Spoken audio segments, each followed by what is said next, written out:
right now on 97.3 The Fan. What's up, San Diego? Welcome into Gwynn and Chris, Tony Gwynn Jr., Chris Ello, Matt Skraby. Short show today, 4:30, with you till 4:30. Of course, Thursday Night Football follows a battle of the cats. No, not a battle of the cats. You're a few weeks ahead of yourself. Battle of a cat and a bird. That's what I think I meant to say. Ravens, Bengals. Cat takes on the canary. You know, I would argue, we've had these conversations before, but I would argue that the Raven could beat the Bengal. No shit. By What? coming out of the air and poking it in the eye. And Yes, that would really do a lot of damage to the Bengal. Ravens getting are poked naturally scavengers. by a raven. Yeah, I've never understood I know the Raven's name is with Edgar Allan Poe, but I've never understood why they think it's like a scary animal. Who said it's a scary animal? Well, the Raven is a famous poem. Yeah, well, yeah, I know that. And it's a bit scary. Yeah, as that's why they do it. poems go, as far as poems go. Yeah. Anyway. There's that. Kirk Kenny will join us at the 2:00 hour. Tony was all excited to come in. The Battle of the Cats. I've been working on this open all day. He's like in his car. He's like, yes, this is a great line. You see what happens? It's going to work beautifully. You see what happens when we have too long before the show to talk too much, because that's exactly why I got it mixed up. We were talking about the different games, and Battle of the Cats is coming up, just not today. Not today. Ravens, Bengals, 4:30. Some new, I don't know if it necessarily connects to the Aztecs, but some new kind of information has come out about the Pac-2 after they won their injunction to maintain that name and what they're going to do. Mountain West seems to be involved. Conversations has picked up. We'll talk to Kirk Kenny about that. We also haven't talked to Kirk really since Brady Hoke decided that he was going to hang it up at the end of the year. So we'll catch up with him on that. Meanwhile, in Padre news, well, at least kind of follows the death of Peter Seidler. Eric Kusenda will serve as the Padres point person following the death of Chairman Peter Seidler. Yeah. According to the Union Tribune. Yeah, so they're going to have two Erics. Yeah, at the top of the it seems top of the mountain there. It seems that if you're connected to the Padres and San Diego sports, you either have to be an Eric or an AJ. Yeah. We have Eric, this Eric, now the new point person. We have Eric Grupner, the president of the Padres, and your boss in the broadcasting department is another Eric. Yeah. Right. Another Eric. So there's a lot of Erics. A lot of Erics going. My brother's name is Eric. Well, that's interesting. You know what? Hello, left field. Shout out to, you don't need to shout him out. Shout it's out okay. to Matt Skraby's brother, Eric. Speaking of Eric, I want to just thank my newfound friend, Rick. Oh, we got to talk about this. His name's not Eric, it's Rick. This is that's a close enough. Great find here. Yes, unbelievable. If you were with us yesterday, you know that I was complaining about the fact insurance is what you were complaining about. I was complaining about insurance. It all started when somebody hit my parked car the other night and did not leave a note, and left a nice scratch on my passenger side door and a couple of little dents. And so, yes, I did call insurance, and they said, oh, yes, we'd be more than happy to take care of that, but your rates very likely will go up the next time you sign up for our services. So that did not please me. I went to the auto body shop, and they gave me about a $1,200 bid to fix everything and, smooth everything out. But I want to thank the auto body shop, because I actually brought it up. I said, is there any way that maybe I can just kind of buffer this up and do this and polish it a little bit? Is there, instead of doing the whole makeover? And he gave me the name of a guy named Rick. And Rick does not advertise. Rick does not hang his shingle out or, anything like that. He just goes around in his truck, and he's a former, auto body shop guy himself. And he came out, looked at the car, and he said, yeah, I can fix this for $200. I said, what? Yeah. And I said, all right, how do I make an appointment? I figured next week, car'd be gone for a day or two. He goes, no, let's just do it right now. I go, what? I mean, what now? He goes, yeah, just leave me, I'll just leave it right here in the driveway and Take me about 45. I guess you could go back to Monday. I lost 200.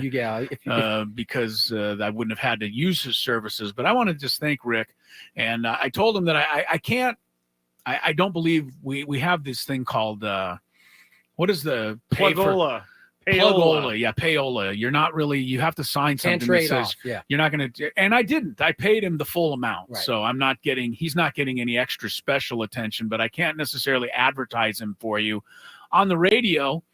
But I told him that I would, if somebody wants to tweet Skraby or something, don't bother me, but bother Skraby and say, I need a little, it's got to be a pretty small dent. He's not going to fix like your car if it's mashed in. Right. But if you got a couple of small dents and some scratches, man, this guy was amazing. I mean, it was fabulous. So I'd be happy to pass out his number to people. That's a good find, right? It was a great find. I mean, this was great. So thank you, Rick.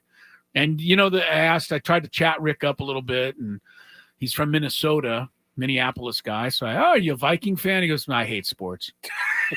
Well, that put an end to that conversation in a hurry. He had nothing for you. But you know what? It was wonderful because he didn't know who I am. That means he didn't pin me to into a corner and ask me a whole bunch of sports questions. So Rick was fantastic in every way. My guess is that after finding out that you only need to spend $200 and he could do it at your house, you've been happy to answer all Yes, I would have stood there the questions. whole time if he wanted to chat about anything. But no, it was, it made my day. There's no question about it. So I really appreciated that. Let's bounce around to some of the bigger stories going on today.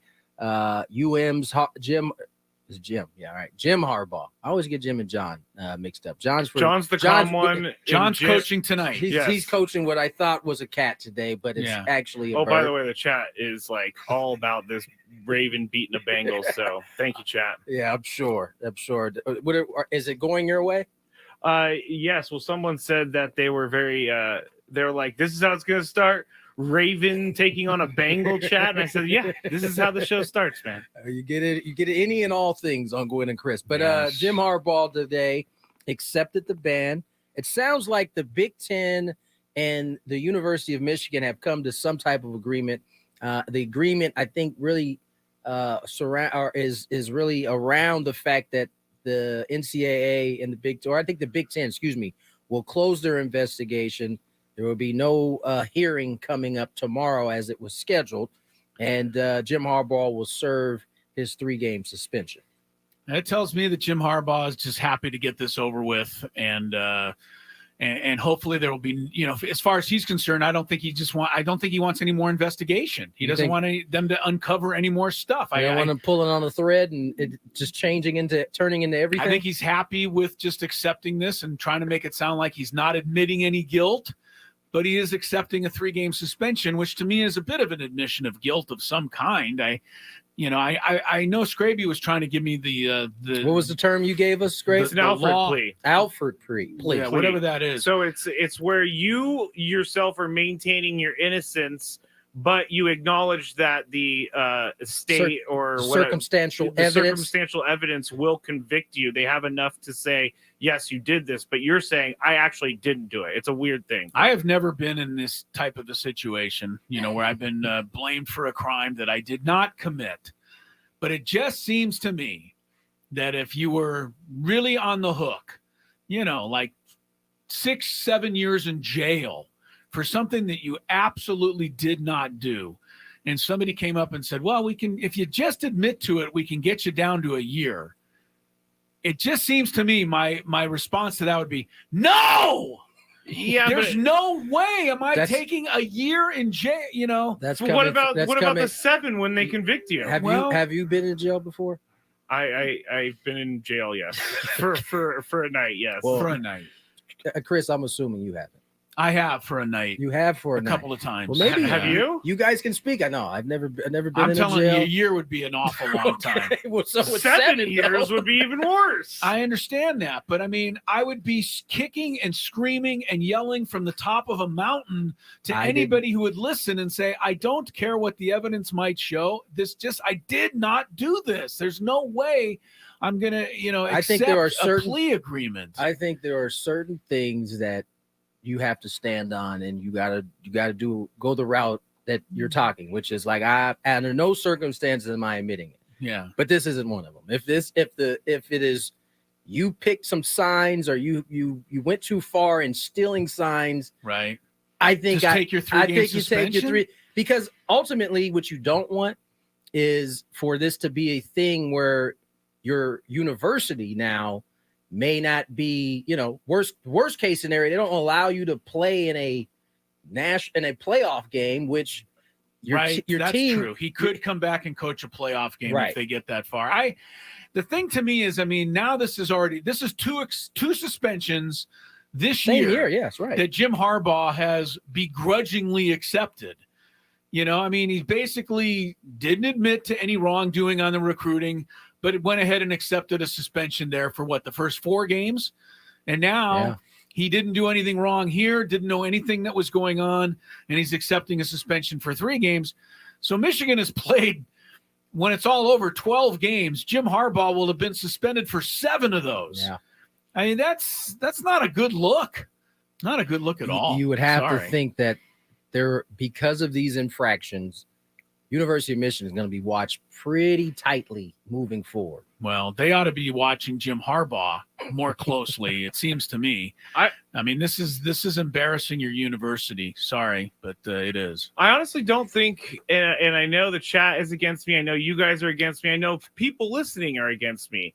But I don't necessarily think by him accepting this. I'm not against you on that. I don't necessarily think it might be the quickest way to resolution.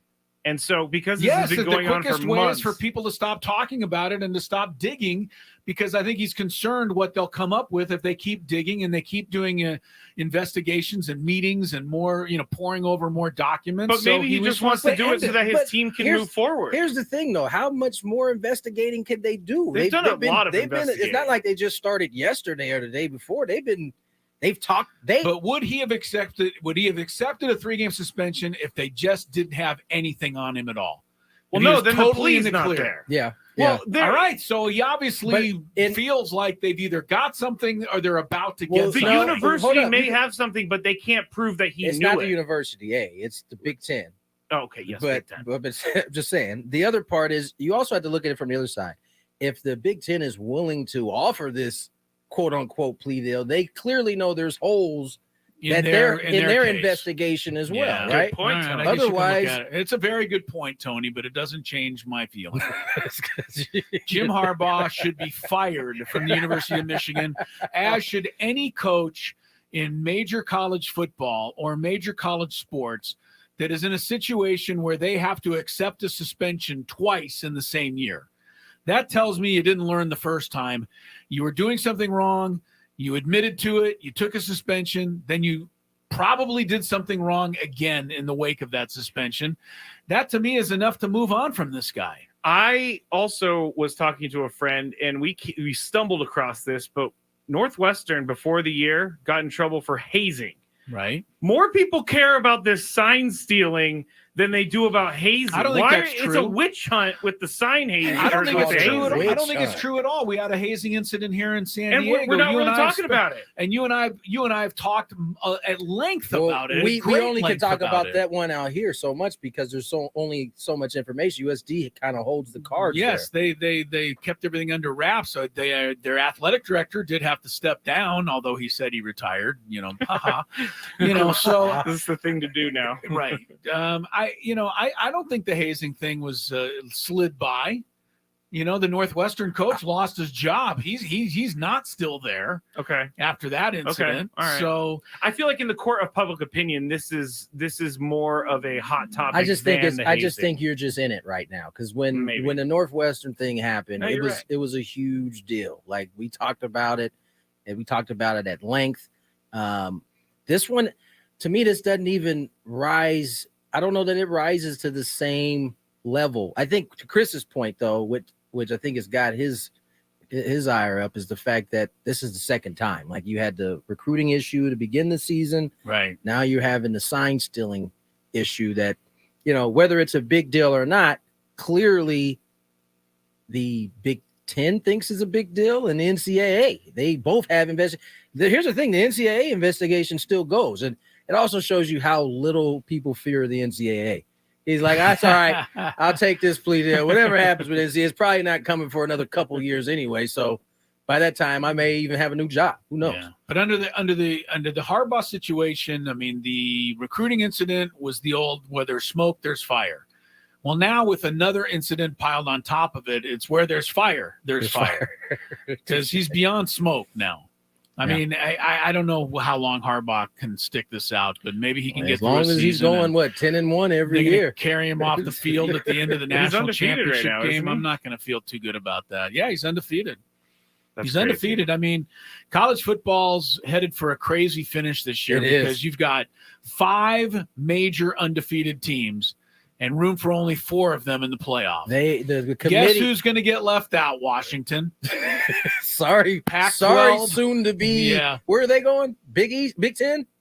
They're going Big Ten. I think they're going to the Big Ten. Yeah. I can't remember honestly, but yes, Washington needs to be in the Big Ten. Well, they're not going to be going. They're not going to be in the playoff. No. Either if all 5 teams go undefeated, they're. Well, they can't all go undefeated because Ohio State will play Michigan. But I'm telling you right now, you think a one loss whoever loses is that get in game, I still think will stay ahead of Washington. I would not be shocked at all. You're probably right. I have a fantastic question for Chris when we get back. Can't wait. More Gwynn and Chris on the way. All the sports, music, news, and podcasts.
All right, welcome back to Gwynn and Chris. 2:23 is the time. Just underway for a short Thursday get-together. We'll be on until 4:30, then the Battle of the Cats. My friend Tony Gwynn Jr. told me that. The Bengals and the Ravens tonight. Battling it out. Battling it out. The Battle of the Cats, In baby. Baltimore tonight. Should be a good Thursday night football I was thinking, game. what, next Thursday is Bengals and Jaguars? Yeah, it's coming No, up. It's coming up. It's coming That's up. December 4th, Monday Night Oh, Football. yeah, that's like see, there 3 we weeks go. off. You're way ahead of yourself there. Sorry, I just kind of combined all, I already all had of our conversations. I already had one taker on Rick, the ding expert who fixed my car today. Adam Klug came racing in.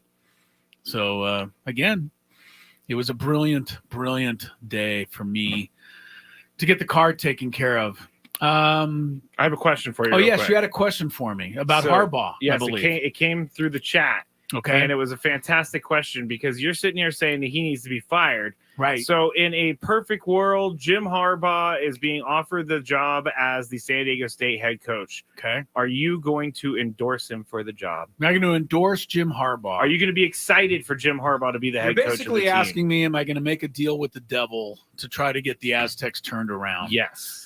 I am likely going to say yes, but because I'm not proud. I'm really not. I mean, look, I'm critical of athletes who beat up women.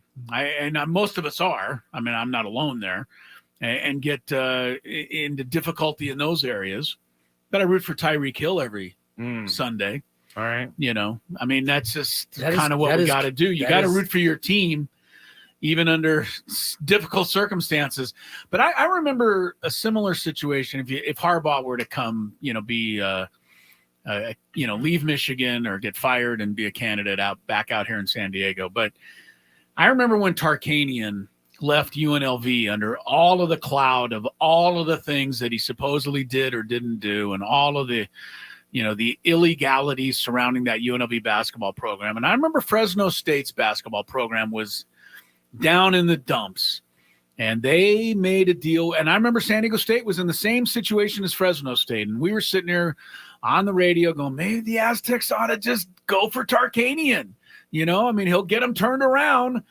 But the Aztecs just, they didn't go for it. And Fresno State did. And I remember Fresno State for like a year got to the NCAA tournament, and It's a couple years. maybe a couple of years they kind of got on the national scene, but then it just didn't turn out really to be worth it for Fresno State. Tarkanian kind of got himself into trouble at Fresno and ended up going off in another direction. And, Fresno State really never got it together. So They had some hoopers on those Fresno teams. too. Oh, well, Tarkanian could recruit Yeah, no the doubt. basketball players. He was giving away cars. They had and- the one guard that had the real drug abuse issue. He played for the Celtics for a little bit. White kid. Oh, that's right. He could hoop. Can't remember his name. Something on West. No, they had a can 30 kind of- they had a 30 for 30 on They him. did. They had a really good 30 for 30 on him. Harris or something like that. But I know what you're now saying. I have to go find it. So Yeah, go try to look continue. it up. But I think it's like if you make a deal with the devil, it's probably not worth it in the long run. But in the short run, it would be wonderful. And it could probably be a quick fix here in San Diego. So, I always root for my team. So if the Aztecs decided they were going to jump in bed with Harbaugh, I'd root for Harbaugh. But that's probably the only way I'm going to root for Harbaugh. Thanks for being honest. Would root for Harbaugh. I would too. There's a lot of rumors that he's going to be the Bears head coach. Yeah. Also, there's some rumors that he would be the Chargers head coach because they want to make a splash, but they can't ever fire their own guy. So I don't know if this was a rumor, but I did see a picture of it. Bill Belichick as a Charger. I have been What? reading more and more that Bill Belichick's going to step down at the end of the year and he's going to take a job somewhere else and start over and try to build another Really? team. Try to build up another team? Yeah. Really? What is he now? Shout 70? out. He's in his 70s. Shout out Yeah, to Ben I mean- Higgins. He just hooked it up. Chris Herron was his name. That's right. Point guard. Thank you, Ben Higgins. Thank you, Ben. Chris Herron, point guard at Fresno State, had all kinds of issues. And it was a very interesting 30 for 30 subject. But when you talk about Belichick coaching the Chargers, I guess anything's possible, especially today. Because according to Tony Gwynn Jr., Snoop Dogg has announced that he's giving up smoking. Yeah. It's a very, very So if tough Snoop subject. Dogg can give up smoking, and we know what we're talking about. Not cigarettes there. No, If not Snoop Dogg cigarettes? can give up smoking, then Belichick. Oh, brother. How do you have that handy? It's just sitting Is there. that- It's- Was that a sounder, or did you just pull No, your no, bong no, out no, from I underneath did the not. desk? No. That's definitely a sounder. Now, how we got that sound effect, I don't know. I don't know where you got that from. Yeah, I don't know if that's real. I'm still questioning it, by the way. Oh, the whole Snoop Dogg thing? Yeah, I You're think there's questioning whether that was a real post. There's like I also saw Sarah Spain, who used to work for ESPN. She has one similar, but it's about cheese, about quitting cheese and respecting her privacy. Yeah, we also Interesting. have to respect Snoop's privacy. Yeah, he was said in very his serious post. about it. So Yeah. I'm gonna wait and see on that. Yeah. You probably won't have to wait too long. Snoop will show up somewhere with his eyes glazed. Has anybody ever seen Snoop Dogg without his eyes glazed? I don't think that's even Well, he a wears possibility. sunglasses quite most often, of the time. so. Yeah, most of the time he's doing that. All right, we're headed towards Thursday night football. We do have our regular stuff, the Daily Gambit. Chris versus the fans. We'll finish up the show with our Thursday regular segment, Gwynn and Chris NFL Pick'em. But when we come back, it's been a busy week at the on the Mesa. Brady Hoke has announced he will retire at the end of this season. We've got news with Oregon State and Washington State apparently winning a court case to where they can control what happens with the Pac-12, and rumors that they do want to include teams from the Mountain West. So we'll see what Kirk Kenny knows about all of that when we continue on YouTube and on 97.3 The Fan. Previously on the John Cantera Show. I'm ever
236, Tony Gwynn Jr., Chris Ello, Matt Skraby, Gwynn and Chris.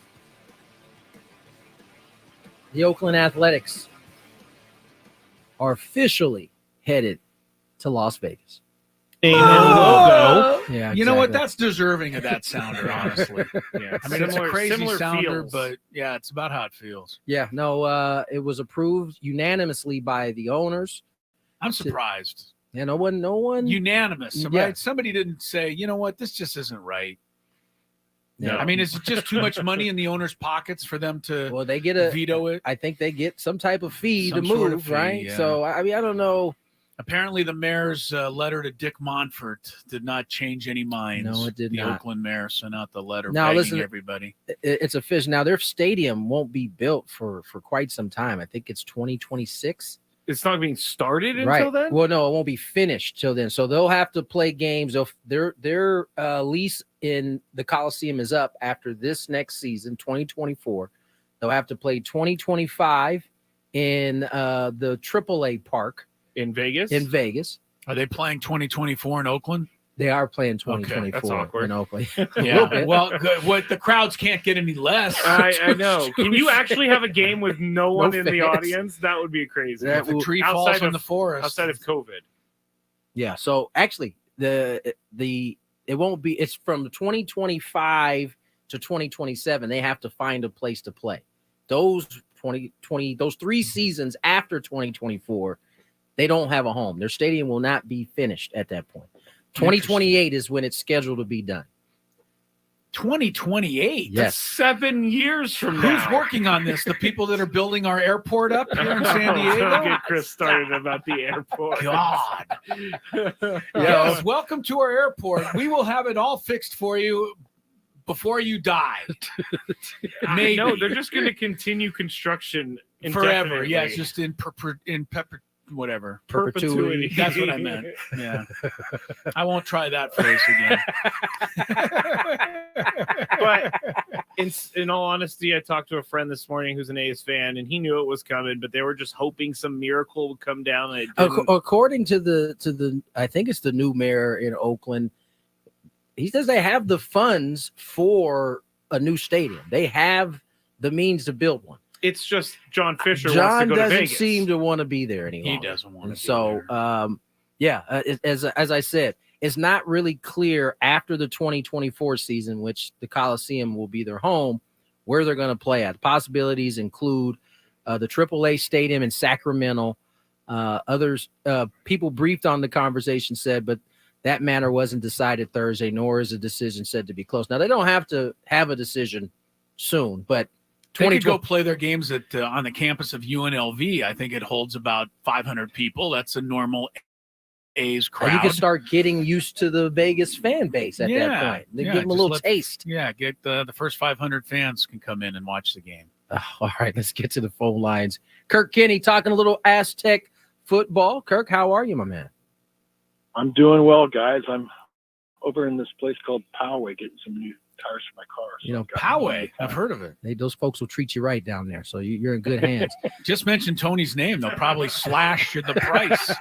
I don't know if you get a slash price, but you certainly get some good service. Hey, Kirk, we haven't been able to talk to you since Brady Hoke's decision to retire at the end of the season. I mean, we know where they go now, but where do they go after the season? What does this search look like? Is this going to be different than what we've seen in the past? Well, I think it'll be different in that they won't be in-house like they were the last 2 times when they got Rocky, who was on Brady's staff, and then Brady, who was on Rocky's staff. So I think they'll look a little more far afield. They said they're going to do a national search, and we'll see where it goes. One thing, it's got to be fairly rapid because they want to get a new coach in place before the portal opens December 4th and before the early recruiting time, December 20th through 22nd.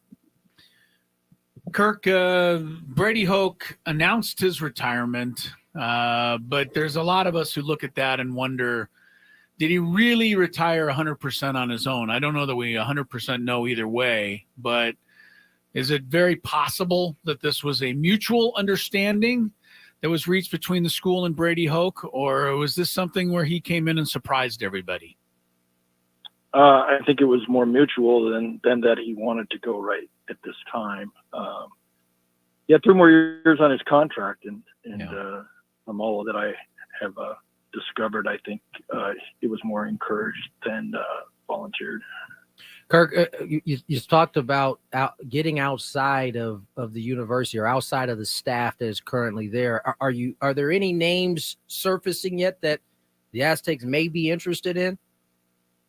There have been several names thrown about that, you'll see. I think it's more of a wish list that for fans and others, other media types, like, everybody wants to come out with all these lists right off the bat. One I've heard is Tony White, Nebraska defensive coordinator, who has experience with the Aztecs for several years before he went to Arizona State and Syracuse and now Nebraska. And he's a guy that I think is very well respected. A couple of coordinators from the Pac-12, but it remains to be seen what tracks those guys are on. I think they might be on a track where they stay with Power 5 schools in some fashion. So it's still early in the process, and I think there's a lot to come. So we just kind of see what direction it goes.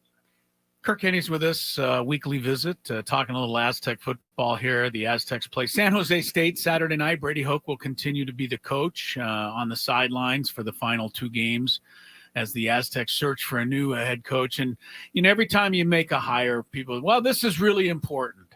No kidding. It's really important to get the right guy. I mean, that's not really a surprise to anybody.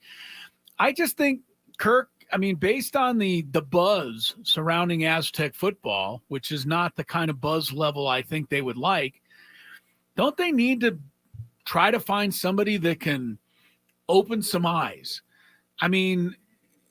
Or do they concern themselves that if they find somebody that opens some eyes, that person may not be around for the long term?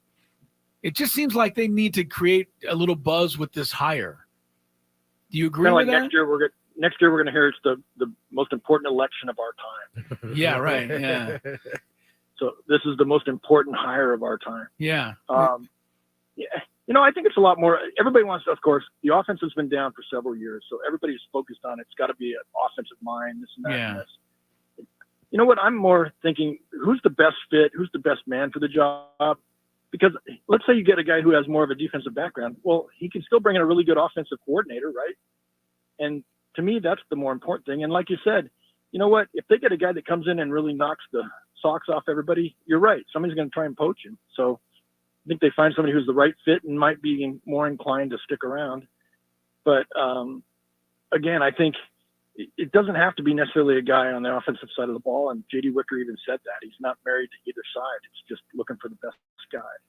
Kirk, what's the vibe been around practice this week?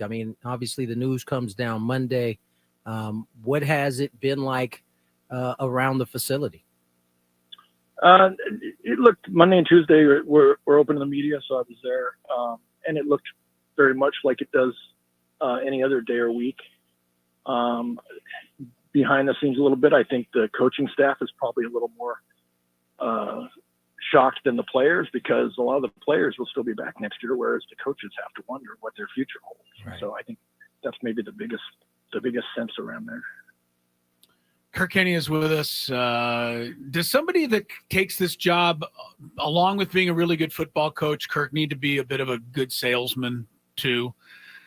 Steve Fisher came to campus, and maybe it was a little different. The Aztec basketball program was really, really awful when he got there. But he walked around campus and gave tickets away. Yeah. Brian Dutcher did the same. They need to sell more tickets at Snapdragon Stadium. And it just seems like somebody who ever comes here, they can say, we want to win games, and that'll bring people in the seats. But I don't know that that's going to be enough right now. I worry about that. What you're saying is if he can juggle or sing, then you'll be a lot more entertaining. Yes. I need a circus performer.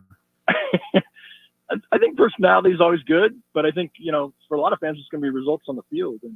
And you know what's going to be the biggest thing that solves everything? If they start scoring more and being more exciting with their offense. Yeah. I think that's what's going to tell the tale right there. Kirk, let's talk a little bit about this report today that although it's changed within the last 45 minutes, there was a ruling handed down that gave Oregon State and Washington State basically the rights to control the Pac-12. And then within the last, I think, about hour, an injunction was put in that puts that on hold. But before that, seemed to be some communication lines between the Pac-2 and the Mountain West. What are you hearing on that front? What is that all about? Yeah, I'm digging into that right now and going to have to digest what's going on today as well. But I think what they've been working on behind the scenes is some kind of an alliance that'll help kind of bridge wherever Oregon State and Washington State are headed 2 years from now. Because especially for football, they need to find games. And so this would help them get games with some Mountain West teams and build their schedules for the next 2 years. So, and then probably some of the other sports as well, but that's to be determined as well. But that's the biggest thing is finding games for football. And then it's, you know, as the world turns, right, with these, you get a good decision and then there's another one coming down and I'm sure things will get appealed. So we'll just have to see where it all heads. But at this point, I think the Mountain West will benefit from all this because they're going to have a closer relationship with those two schools. And I think it can't help but help the Mountain West schools. Playing San Jose State this weekend. They've won, what, 4 in a row, 5 in a row? I'm looking at 4 in a row. I'm looking at the rest of the conference. UNLV is tied for first place. Air Force has stumbled a little, lost a couple of games. Fresno State's having a good year. It's been a change in the Mountain West Conference this year. It's been kind of a crazy season of upheaval. I mean, normally it's the Aztecs and Boise State and, you know, everybody else kind of fights for scraps. But where did UNLV come from? Where did San Jose State come from? Yeah, in fact, it's interesting this weekend, Air Force plays UNLV. So the winner of that's in the driver's seat to win the regular season. Yeah. And then, but also then that means only one team has one loss. And so all these 2-loss teams will be fighting for the other championship playoff berth. San Jose State, if they win the next 2, is right there. Their one drawback is that their first 2 games they lost to Air Force and Boise State. So Boise State holds a tiebreaker over San Jose State, but San Jose State holds a tiebreaker over Fresno State, and San Jose State's last game is against UNLV, so they can get a tiebreaker there. So still only 2 weeks left, but still a lot of things that could happen.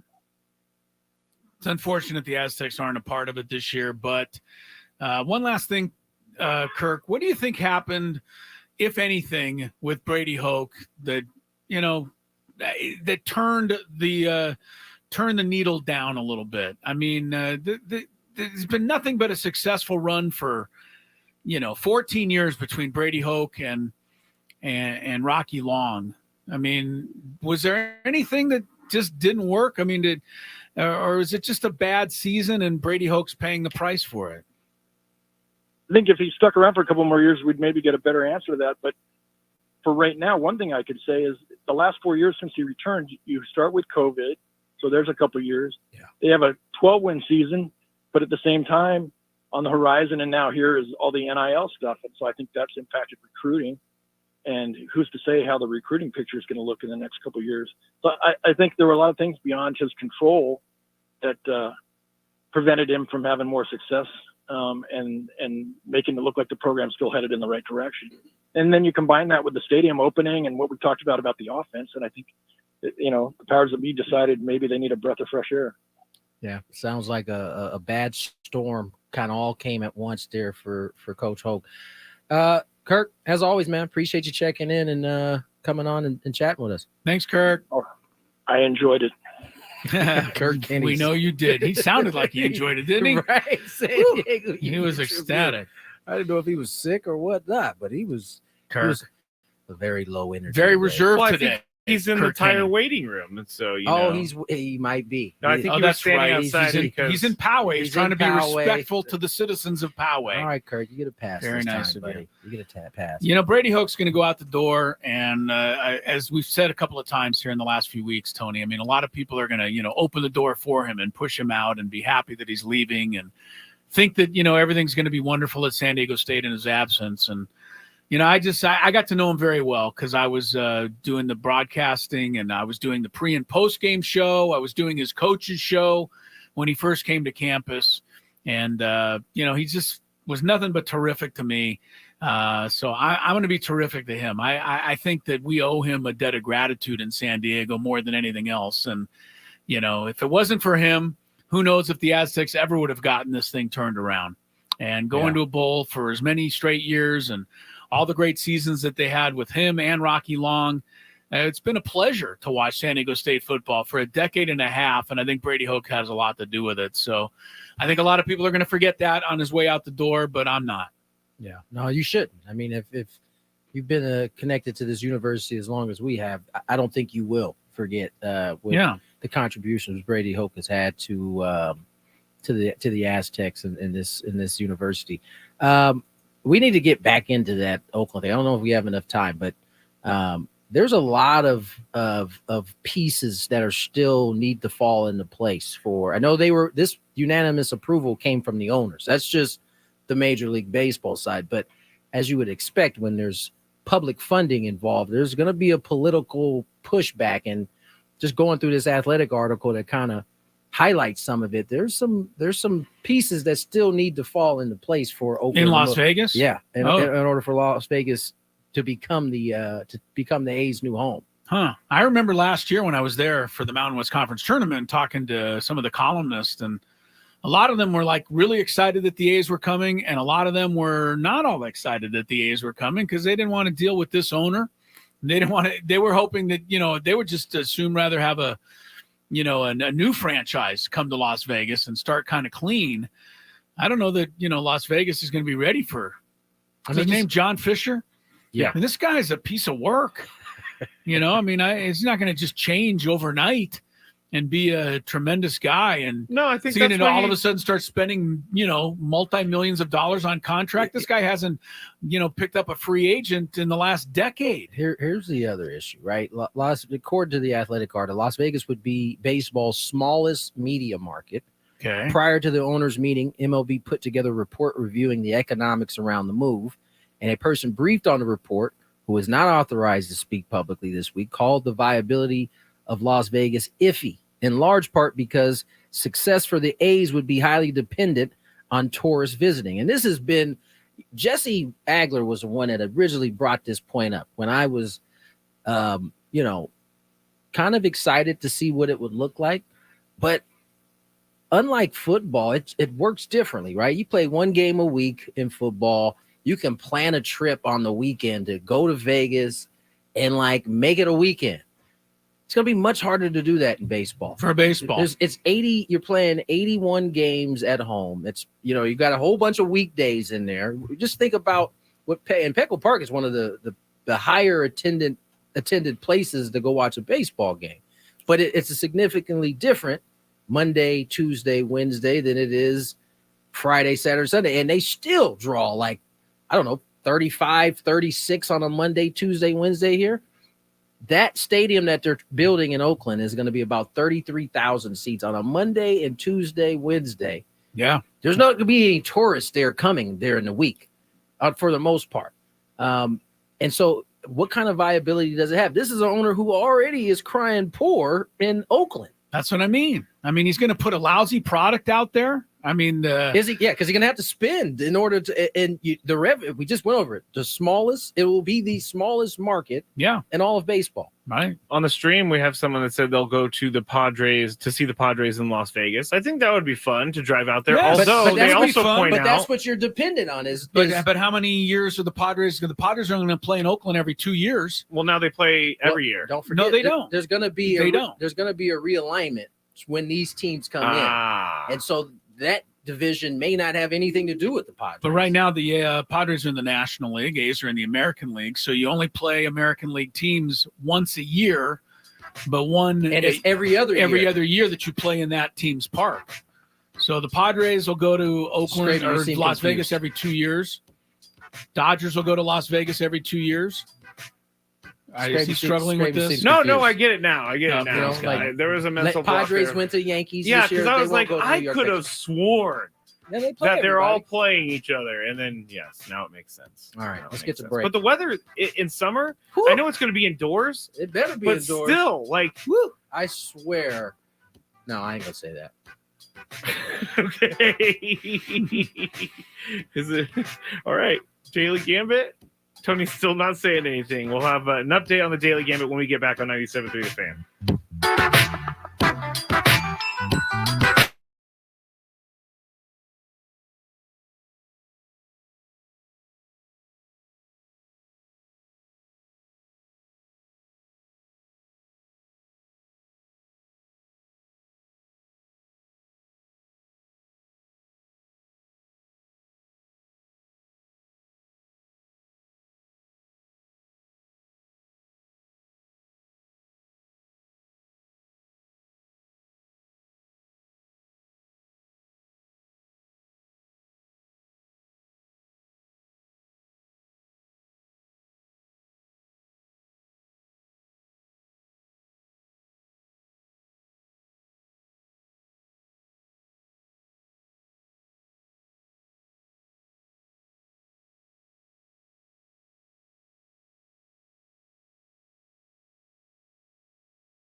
It's time to get you up to speed on all things sports. Yes! Yes! Yes! With plenty of nonsense in between. Oh, look! Here comes our fearless producer! Gwynn and Chris starts right now on 97.3 The Fan.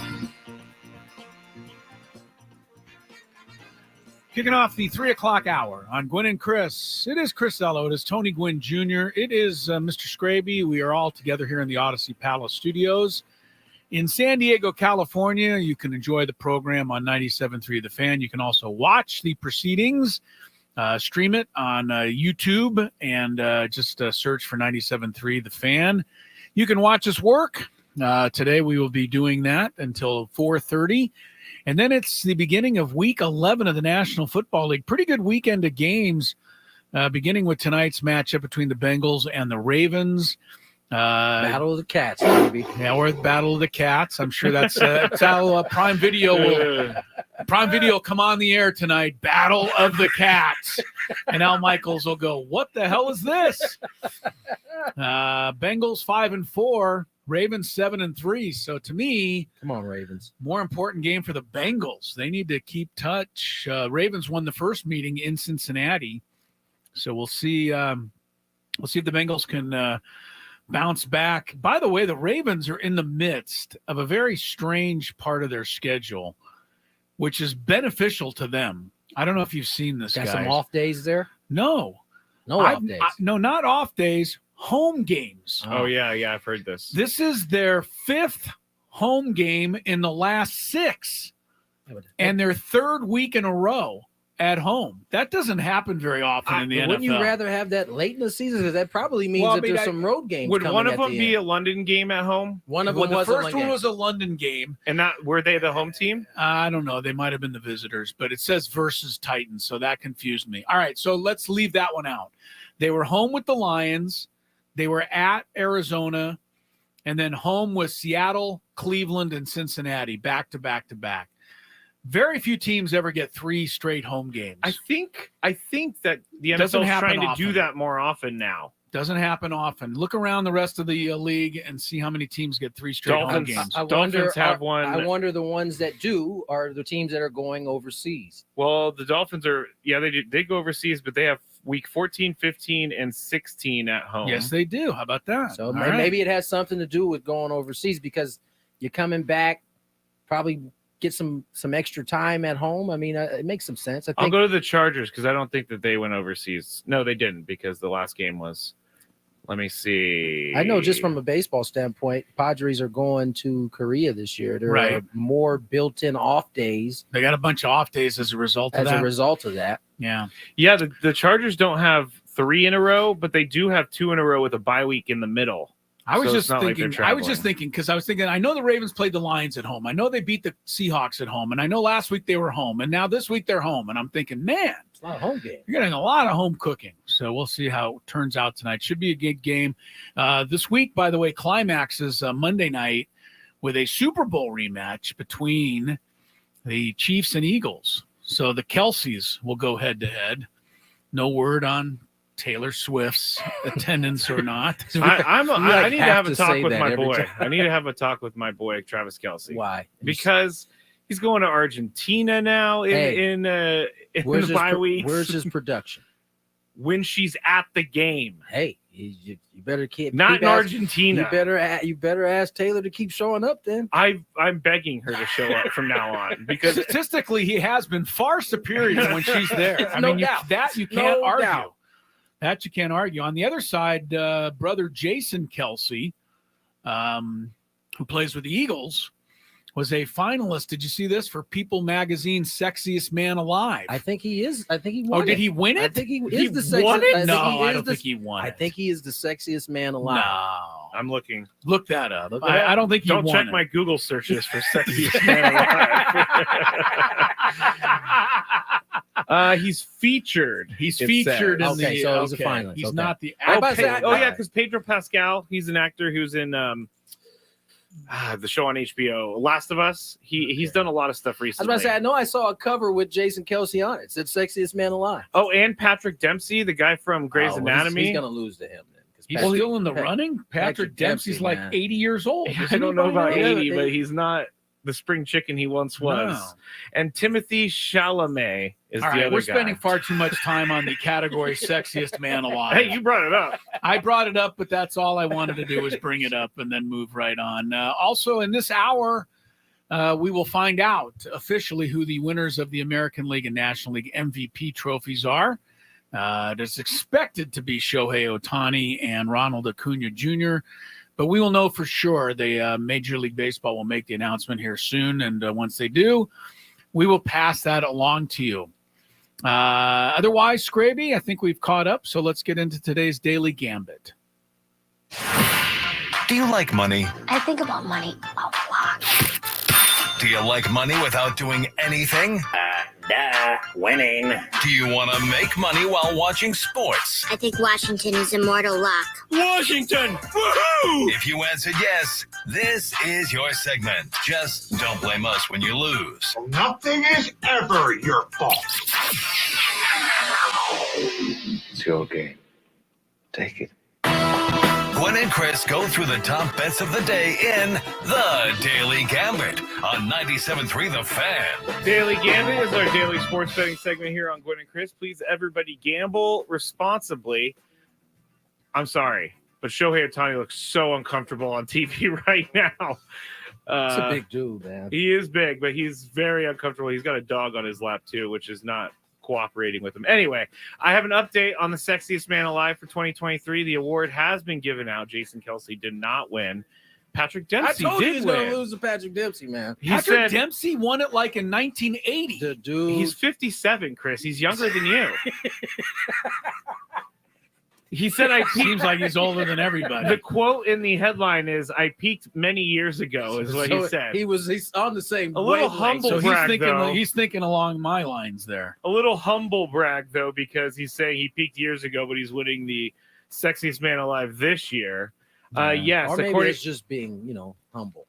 Brutus fan 619 points out something very important. He was not just a guy in Grey's Anatomy. He was McDreamy on Grey's Anatomy. I love that show, Grey's Anatomy. I shouldn't have admitted that. Who Wait, played do you- McSteamy? Ooh, McSteamy. He is a handsome gentleman. Do you remember? I don't know his name. In our early episodes of Gwynn and Chris, do you remember how I referred to Grey's Anatomy? No. Greg's Anatomy. Greg's Anatomy. That's right. I forgot about that. Chris, do you know who McSteamy is? I don't, but I just looked it up. Mark Sloan. He's been in a lot of other stuff ever since McSteamy. Okay, let's I'm move Way on from too this. much time I'm on the definitely sexiest man lost. alive. I always felt bad for McDreamy's wife, Addison show? Shepherd, I believe her name is. In the show? In the show, because he was cheating on her with Meredith, and it was just a whole bunch of stuff, man. That's cool.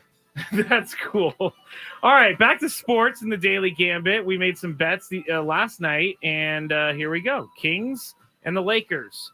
Total score 235.5 points.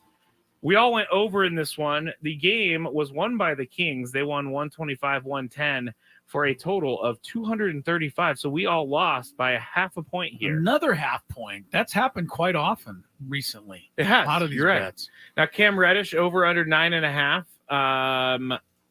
You guys both went over. I went under, but I should have went over because Yes, he you had should have. 16 points in the game last night. Celtics and Sixers. The Celtics were favored by 5 points. All of us chose the Sixers. Celtics won. Barely. They won by 10. Oh, no, they 117, won by a lot. 107. They Yeah. pushed it back open. Barely. I thought it was close. That went back and forth. And then it's like free throws at the end or something, just put them ahead by a lot. Then the final bet was Miami of Ohio against Buffalo in Maction, and Miami of Ohio was 7.5 point favorites in the game. We all chose the Red Hawks, and we all are correct. They won 23-10. 2-2. Yeah, I was not 2-2. So score a Turkey Day touchdown when you shop your whole feast in one trip, and that's it. It's Smart and Final. Use promo code SFThanks for free delivery on your next order. My only parlay is plus 500. It's a same game parlay for tonight between the Bengals and the Ravens. First one is going to be a Jamar Chase anytime touchdown. So he just has to catch or rush one. And then Joe Burrow rushing yards, over 15.5 rushing yards for Joe. He has done that twice in the last 3 games. He's feeling healthy. And then Lamar Jackson, I'm betting that since CJ Stroud cut up that Bengals defense last week while the Bengals are home, I think Lamar Jackson is going to go over 228.5 passing yards for plus 500. What do you guys think about Good luck, Skraby. Absolutely Oh, not. it'll never happen. No, I mean, none of them. Well, maybe some of them, but you won't get all 3. you won't get all 3. Okay, thanks. Pretty sure of that. What do you got, Chris? I got Tyler Boyd, wide receiver for the Cincinnati Bengals, filling in for the injured T. Higgins. He's been good. He scored a bunch of points against me last week when you beat me in fantasy. He had a good game last week. Will he do it again? Over under 46.5 yards. We'll start with you, Skraby. Your overall record this week is 2-6. Oh, who do you like here? Over under for Tyler Boyd. I think he's a good receiver. I'm gonna say over. Over 46.5. He better go over because I put him in my lineup again after last week's performance. Tony, you probably want him to go under since I'm playing you. You'll be rooting against Tyler Boyd tonight. Yes, Under, you say. NBA. Is it a cup night? No, it's not a cup night. Tomorrow. I was actually asking. Tuesday or Friday, young man. Tonight, the Oklahoma City Thunder visit the Golden State Warriors. 31.5 points over under for Shai Gilgeous-Alexander. That is a ton of points. 31.5. Over. I'll say under. That's just too many. The Warriors will play some defense for him. You're saying over, Tony? SGA is the truth. Oh, he is good. Over. Skraby? I've never heard of him, so never even heard of him. I feel like I've heard the name. I have no idea what he looks like. Never even heard of him. 31.5. I'm gonna say against the Warriors, they don't play defense. Really? I'm gonna say under. They do when they got guys in a headlock. True. The leading scorer in the NBA right now is Joel Embiid at 31.9. Wow. He's the only one averaging over 31.5. What'd you say, under or I over? said under. You said under. You said the Warriors don't play defense. And then I changed my mind to under because I don't know who he is. Skraby is constantly contradicting himself. It's All right. walking contradiction. Yeah. I'm not. Going to a little college football tonight. We have Boston College at Pitt. Pitt is having a tough season. I think they've fallen to the bottom of the ACC standings. Boston College is near the bottom. The game is in Pittsburgh, where the Panthers, as in the Pitt Panthers, are 1.5-point favorites over the Eagles. This is another cat versus bird matchup. Oh, very nice. Panthers Very nice. and Eagles. Yes. Eagles are a little bit more fierce. Tony, than you're the first Raven. for this game. Pitt and BC. I'll take the bird. You'll take Oh, wow. BC BC. Boston College. plus 1.5. Skraby? I'm going to go with the Panthers. Pitt minus 1.5. Interesting. Oh, yeah? Yeah, because now I'm not sure what to do. Oh. Pitt's having such a bad season, but this is a chance for them at home. I'll say Pitt. Minus 1.5. Finally, in the NHL tonight, our guy Connor Bedard and the Blackhawks host the Tampa Bay Lightning. Rematch of a game that was played last week in Tampa. Chicago won that time 5-3. Odds makers weren't impressed. They still make Tampa Bay a 1.5 goal favorite tonight in the Windy City. Checking in on Connor Bedard, Tony, 9 goals so far for him in 13 games. So he's not doing too badly. No. The rookie sensation that he's supposed to be. Skraby's first here. Who do you like? Tampa Bay minus 1.5 or Chicago? I do like the Connor Bedard guy. I have checked up on him a couple times. Connor Bedard. No, I have. You're I have. right. I go look at his game log, see if he scored any goals. We don't You do believe not. you. I do. We don't. Why is that believe so you. like that? I go on Google and type in Connor Bedard game log. I just don't think you do that. I don't think you I do that do. at all. I do because I did think it Liar. was funny. I'm gonna say Lightning. Again, after all of that about Connor Bedard, you go. Oh, well, I don't the think other that way. he can't win. He can't be the entire Speaking team. of going back and forth, did you decide whether you're going CJ Stroud or Lamar Jackson? You talked yourself. You started one, talked yourself into the other. Where are you at? I am going with Lamar because I'm going to kick myself if he has a big game on Thursday. It's the worst when you bench a player and then they have a big Thursday night game because then you sit on it for like 2 days. So I'm going Lamar. Back to your question there, Chris. I will take the Lightning. I'm going to take the Lightning too. As much as I love Connor Bedard, the Blackhawks are not sweeping 2 games from the Lightning. So I'll take Tampa Bay as well. You guys want to do one more? Joe Burrow over under 260.5 under passing yards. Again, Tony goes under because he's playing against me, and Burrow's he's going up against like the number 1 defense. my quarterback. I don't know. Deshaun Watson passed for like 3-something. Did. So I'll say over. Hopefully, I'm hoping anyway. I have been studying the Ravens defense. Maybe. Here's another Sure lie. you have. Here comes another. That's not a lie. They're my fantasy football defense. Been following Bedard and seeing how he's doing. I was thinking about Mike Trout on the drive down yesterday too. That's what I said yesterday, and you didn't believe me again. I definitely. Joe Burrow 260.5 passing yards over under. I am going to go under. You got it. One last thing before we go to break. The odds makers have changed the odds on will Matt Skraby be able to touch the rim. Goodness. Yesterday, it was plus 4,000. It's now up to plus 5,000. That's crazy. If you can touch the rim. What changed the number? Yeah. More thought? Just more thought. Mm-hmm. People That thinking makes it more through. sense. Yeah. I mean, I thought it through Because too. remember, that is where the gamblers are going, right? This is Yes. based off of what the gamblers money's are coming doing. in on no. Yeah, that makes So we've sense. raised we've tried to make it more enticing to bet the yes. So now if you bet yes, $100 will get you $5,000 if Skraby can touch the rim. No shot. But you gotta bet a bunch to win 100. I went home last night and I started jumping to see how high I could get. And I was able to hit the ceiling. So Wait, how low is the ceiling? it's I believe it's 9 feet. You That's just made that. no. number up. That's like I looked up ceilings You and said like standard- the average standard ceilings? standard ceiling size. So 9 feet. I You're was able such to a hang liar. I was able to hang the leashes from the ceiling today because I was able to jump up and get them on the hook. The net is zero issue for me. We have The- established that. The Skraby. rim is I'm a little less confident about that. I still need to see you hit the net. I know people were asking about whether or not we went out and did it, and we did not do it. I will do it over the weekend. Oh my gosh! But you guys aren't gonna believe me. You're anyway. wasting your time. Yeah, we're gonna need to. You're we're gonna have to need do it when we're there. Yeah, we're gonna have to inspect the rim, all of that. My agent, otherwise known as my wife, said that was a really good segment on whether Skraby can hit the rim or not. She goes, "You guys got to go out and actually do that." Yeah, I think we're gonna have to. So we're gonna have to Let's take a settle camera this. one day, and maybe next week, and get it settled. Ceilings are typically 8 feet coming from the stream. That's better. That's a little bit shorter than your 9 And that was- feet. You yeah. said. And then I looked up how Rims are still typically 10 feet, by yes, the they way. are.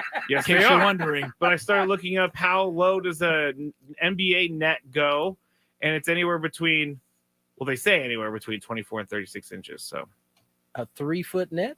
that's what they said on the No. website. Ain't no way. Net is not hanging I would down believe there 24. 3 feet. I would believe 24. It's I would not not. even hanging maybe down 24. Too. Maybe. I'm gonna look it But up not again. even. I'm gonna look it up again. Just making up numbers. We gotta get to break. Please.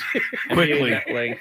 Let's check traffic 18 first. inches is the first. That Google is a I see. lot shorter than both of the numbers. So you you're going to have read. to be able to jump 8.5 feet to touch the net, 10 feet for the rim. See No that shot. again? The rim No is tough. shot. The rim is tough. The odds are gonna go up tomorrow. I promise you that. No, not tomorrow. Just now. Oh, They went up to plus 6,000. If Skraby can touch the rim, I will retire from sports forever. Wow. That's There fair. you go. I don't know what you. Who is that but- from? Mad Dog Chris Russo? He's threatening to retire all the time, this guy. No, it's from Diesel. He He never still owes follows Tony through. a breakfast burrito. Yeah, Diesel. Come You on, can't Diesel. retire. He tried to pay up, and it just I dropped the ball on that. So Oh, that's odd. it's not on him. It's on me. Diesel, I apologize for my partner Skraby. Yeah, it's on me. Sorry. Let's check some traffic right now. From the 97.3 The Fan Traffic Center.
Listen up.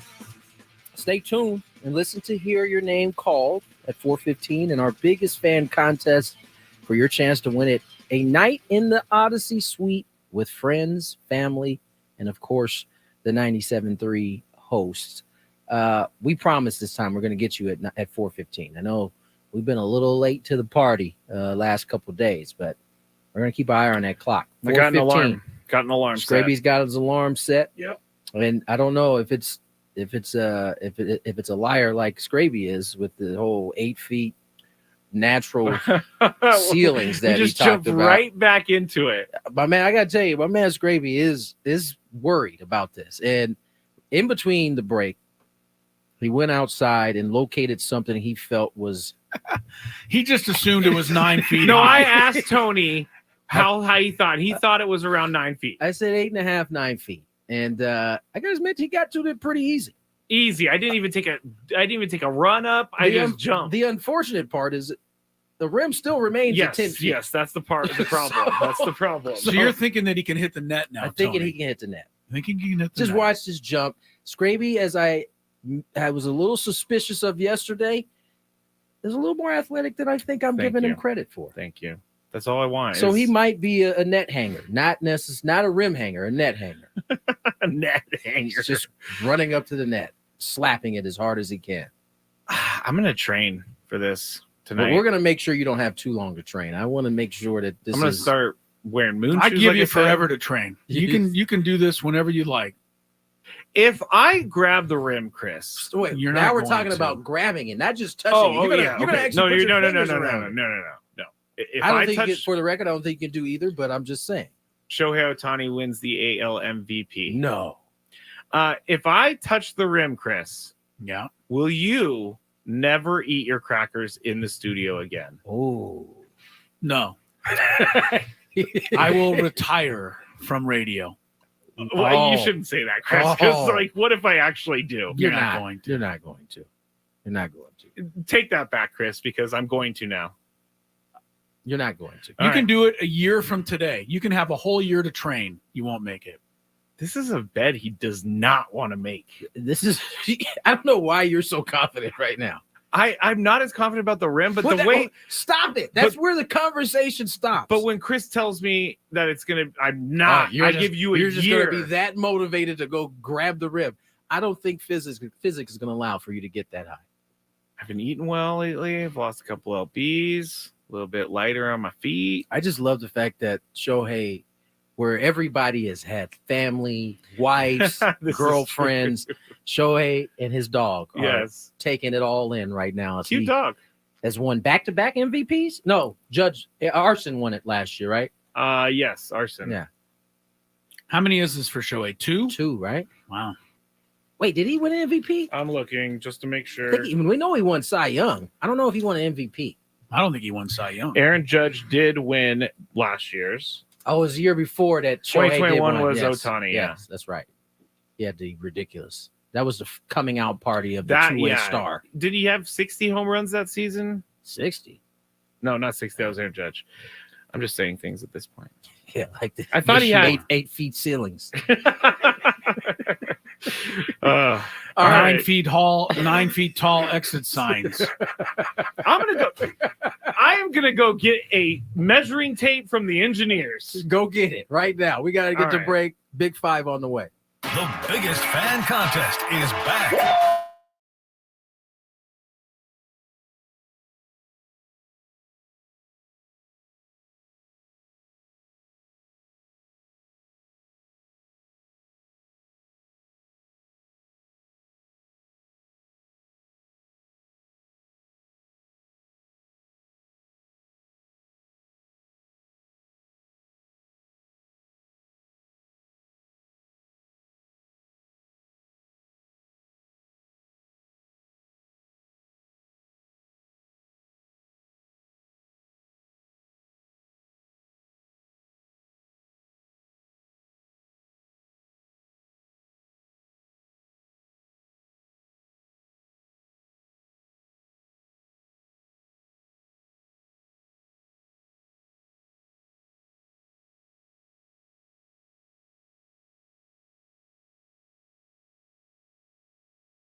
Welcome back. 3:36 p.m.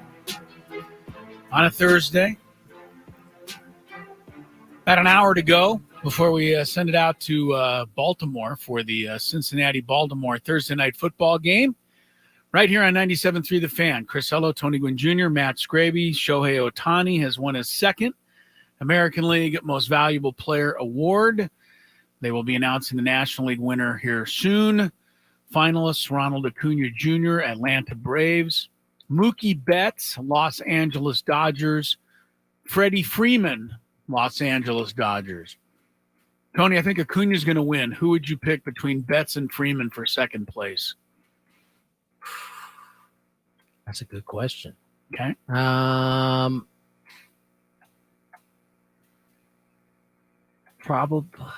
Probably Freddie. Freddie.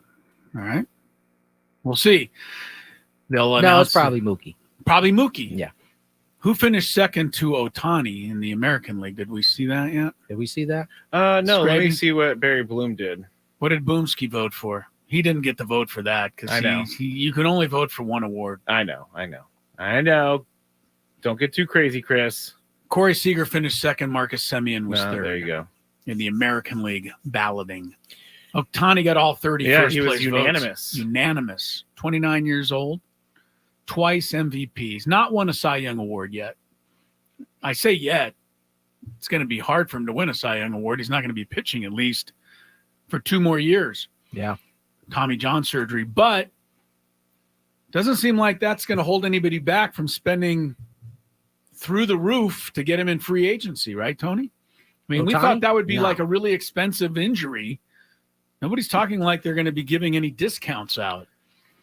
Yeah, Or, this you know. is and listen, Ohtani very well could heal up well, be back to doing what he was doing before, but there is some risk in a deal thinking you're going to get the same exact guy you got Right. prior to the Tommy John surgery. I certainly hope so because it's good for baseball, but it's funny when teams are blinded or there's this opportunity. It seems like they're willing to throw caution to the wind most of the time. Yeah, they'll go for it. Hopefully the Dodgers spend just like everything they own. And then can't put anything else together. All right, let's get to traffic. And then Skraby's he's going to have to search for stuff today because it's kind of a quiet day. I got on the plenty. Newswire. You got something. All right, Yes. well, let's go with the Big Five then. From the 97.3 The Fan Traffic Center, here's Kelly Danick. Traffic is sponsored by SDG&E. Fortunately, no big surprises on our roads. We do have a stalled vehicle on the Dairy Mart Road off-ramp southbound 5. Also get reports of a vehicle fire on the Mercy Road off-ramp southbound 15. In peak wildfire season, as a last resort, SDG&E may need to shut off power in specific areas for public safety. Learn more about public safety power shutoffs at sdge.com/PSPS. I'm Kelly Danick with Gwynn and Chris, San Diego's #1 sports station, 97.3 The Fan.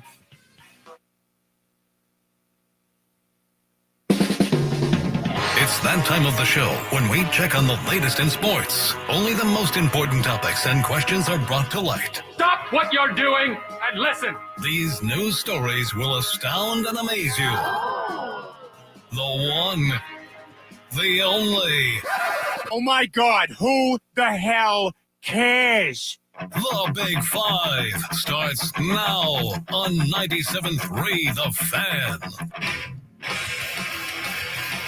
All right, we're actually going to be talking about golf twice in the Big Five today. I'm not sure if you guys were aware of that. Or I think if I you hear care. Lori calling me. You I'll hear- be able to participate in that golf discussion. You're not going to be able to participate in it? No. 2 golf items? 2 golf items. Ugh. One It's not even golf season. One is about Tiger Woods' son, and the other is about the LPGA. But I haven't brought this up because I don't really understand it, to be honest. But Rory McIlroy is like, I'm going to use a word from the 2000s. Your favorite golfer. They're beefing right now with everyone. He's Who's he beefing with beefing with now? Patrick Cantlay. That's Who- a caddy? No. That's Joe LaCava, Tiger Woods' former caddy. But Rory has said some pretty hilarious things like, We don't see eye to eye on basically anything. That's what he says. And About him and Patrick Patrick Cantlay, yeah. Cantlay? And so they have been a little spicy towards each other. Where's Cantlay from? Here, America. Oh, he's American. Yeah. Okay. And he's pretty good. I think he won the FedEx Cup a couple of years ago. By the way, Skraby, I was in Denver. Lori's friends, Becky, and her house, and her boyfriend. They have 2 dogs, and the 2 dogs' names are Rory and Mac. I was like, Rory, really? Oh, wow. Really? They love him that much? Yes. I mean, they love him more than you. Yeah, that's more than believe me. That's more than me. But Rory, the person, not the dog, has stepped down from the PGA Tour policy board. So we're gonna have to get Charlie Hoffman on the show here very soon. All right, let's get. He and Tony Gwynn Jr. have something in common. Yes, they do. That's why you both are in the Poway High Hall of Fame. Number 5. When we went into the Hall of Fame, I saw Charlie's plaque and I saw your plaque. And I was like, that's pretty cool. That's pretty cool. Ruben Niebla, Padres pitching coach, he did an interview with MLB Sirius Radio about Blake Snell winning the Cy Young Award, and he was asked, just for his thoughts on Blake.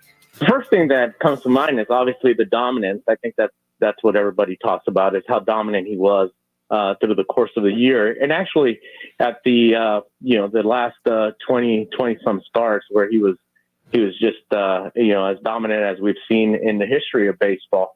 So that's the first thing that comes to mind is as we talk about that dominance, is that he did work with some traffic, but guys weren't scoring, and I could tell from the dugout and sometimes looking at the lineups that they put up against them, that there was some guys that sometimes took themselves out of the lineup when we were playing them, which was pretty cool to see. And guys didn't want to face Blake Snell when the game was on the line.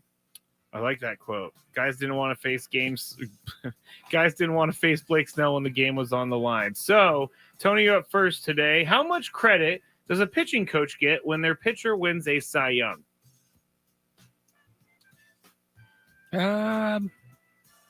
Consider.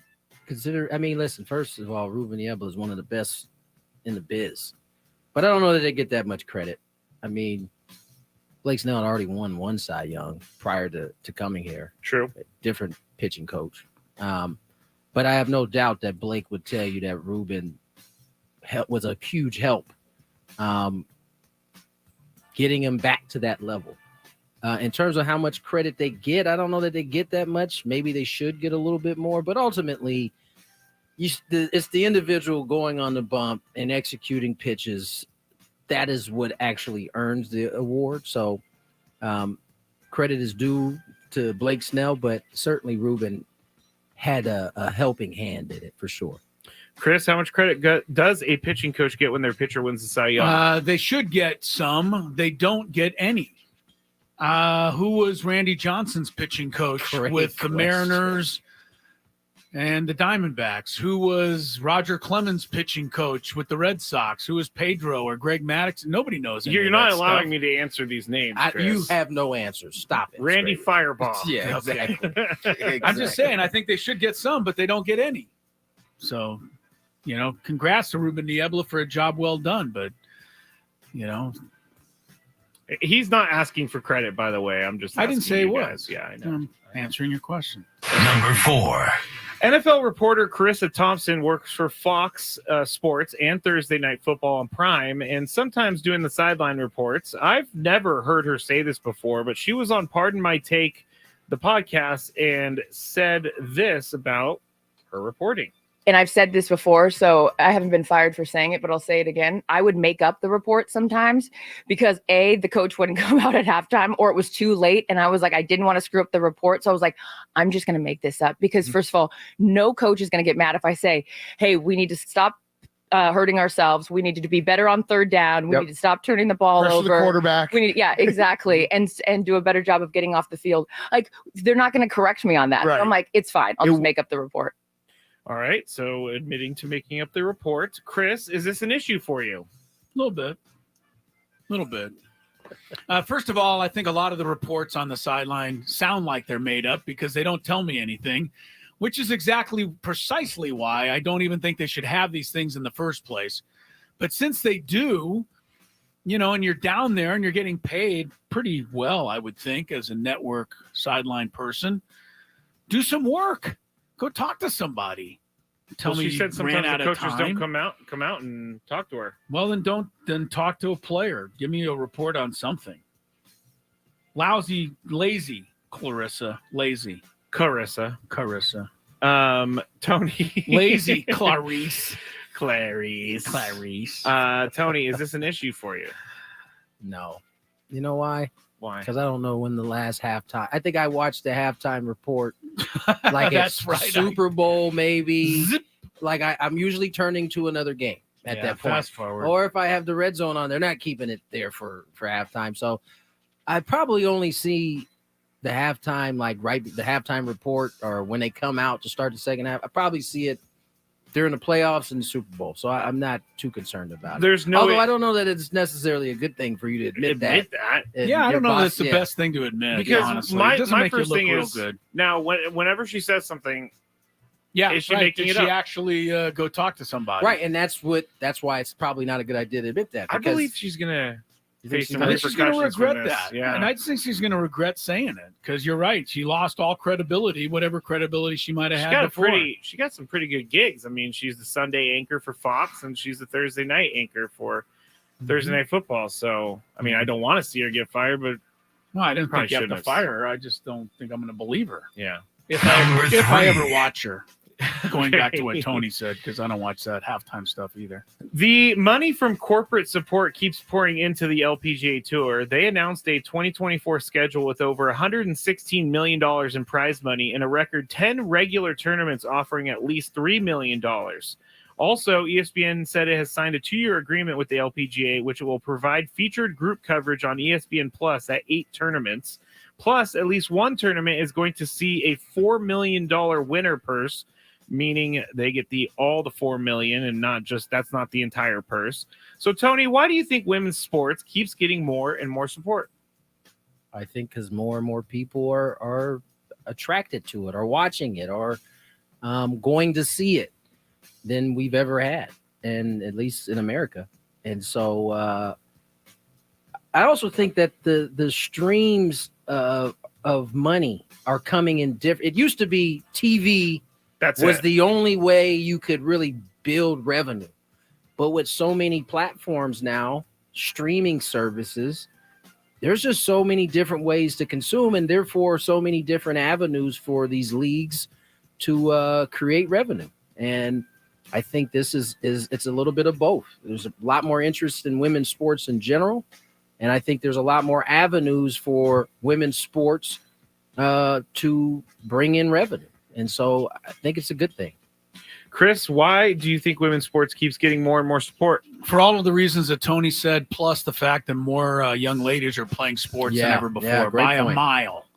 So they become sports fans. And if you're a young golfer, right, you're a high school golfer or even a teenage golfer before high school, you're going to probably watch the pros. I think that, and then their parents are going to be interested. And they're going to watch it. So Tony's a women's soccer fan. I don't know how much because he's just naturally a women's soccer fan. I think more of it is the fact that his 3 daughters all play soccer. So he's curious to watch the professionals. And so I just think more playing it. And to that, you'll go back to Title IX, which passed in the late 70s, early 80s, which gave more opportunities to women to be part of sports. And I think it's a great thing. I mean, for a long time, there wasn't a legitimate future in sports for women. Right. Like beyond college, right? Look at the Pro Volleyball League that Carrie Walsh-Jennings just started. Now volleyball players can stay here and play professionally in America. Sadly, in our society, for a long time, women were looked at a certain way and expected to do a certain thing. And I think now with those avenues professionally opening up and, across the board in different sports, I think, parents, adults who have young girls are there are so many more avenues for them outside of what it was in the 60s, 70s, 80s, even the 90s for that matter. I mean, we're in 2023 now, and there are just, WNBA, the NWSL, LPGA, Professional Volleyball League. There's just so many. Before it was what, tennis? Tennis was really the one sport that women were out there. After, there's just a lot more avenues. It's good to see. All right. I love the LPGA. Check it out. Number 2. Charlie Woods has something that is his. Let me start that over, everybody. Charlie Woods has something that his famous father does not, and that is a high school state golf championship gold medal. Do it, Charlie. Tiger Woods' son, a freshman, shot a 78 and 76 over 2 days as the Benjamin Schools boys team captured the FHSAA Class A state championship. That is a mouthful. He did this yesterday at Mission Inn Resort and Club in one of the most Florida cities I've ever heard in my life. Howie in the Hills, Florida. That's where the golf course is located. Charlie Woods is 14 years old. He was 4th out of the 5 golfers, but he is a freshman. He finished in a tie for 26 overall. But Chris, with his dad being the greatest golfer ever, what is the standard going to be for Charlie's playing career? Well, he's going to have expectations. I think you should ask Tony this question because he probably has a little bit of an insight. He's got more insight into this than I do. Yeah, I didn't have much to live up to in my dad's athletic prowess. So I think he was on the high school football team. So I'm going to leave this one for Tony. All right, Tony. What is the standard going to be for Charlie's playing career? Unfortunately for Charlie, it's going to be pretty high. Yeah. Especially if he's going to pursue in the same lane that his dad was in. And, as my dad, obviously Hall of Famer, but Tiger Woods this is a whole nother stratosphere right here. Your dad was, Hall of Famer. Tiger Woods is the Hall of Fame. He's like the guy in golf, right? And for many of young Charlie's, many of the kids in the same lane, they don't know who was before Tiger. Tiger is their guy. Yeah. And so, it's going to be, I'm sure at this point, Charlie's more than prepared for it. I'm sure his dad has got That's him. What I was going to say. He has a good coach. Got him in line to deal with everything that's coming his way because, he was fourth out of 5th out of 5. Yeah, he was a 4th out of the 5. Man. Let's just stop saying that. He was 4th out of the 5. There we go. Golfers, and he's only a freshman. He's going to get better.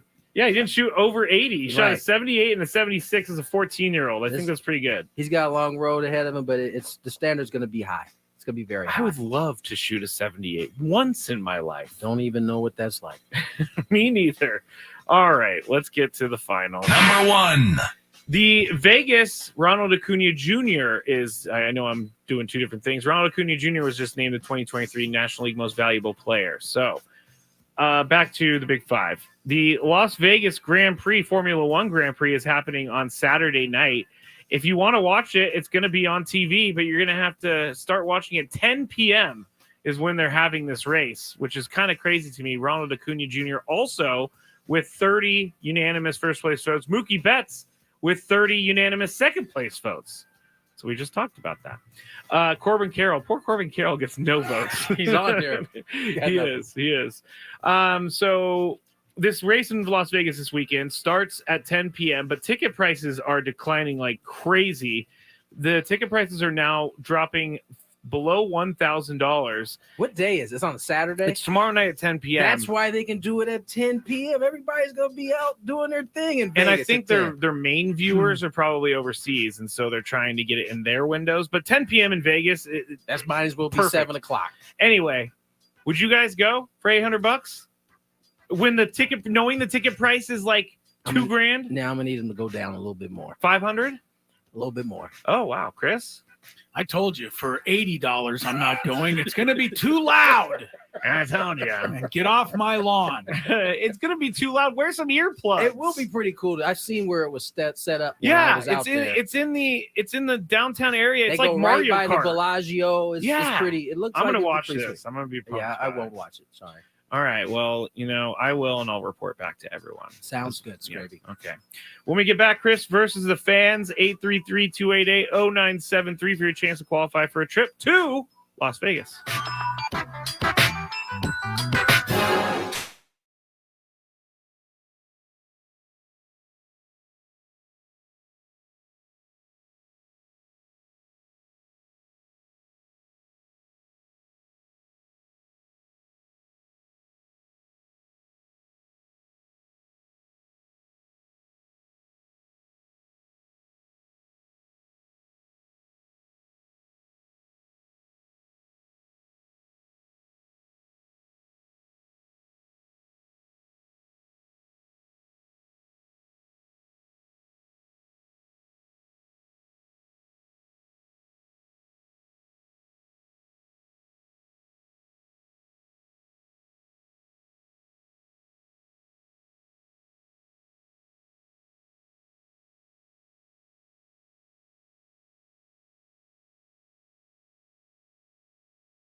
With plenty of nonsense in between. Oh, look! Here comes our fearless producer!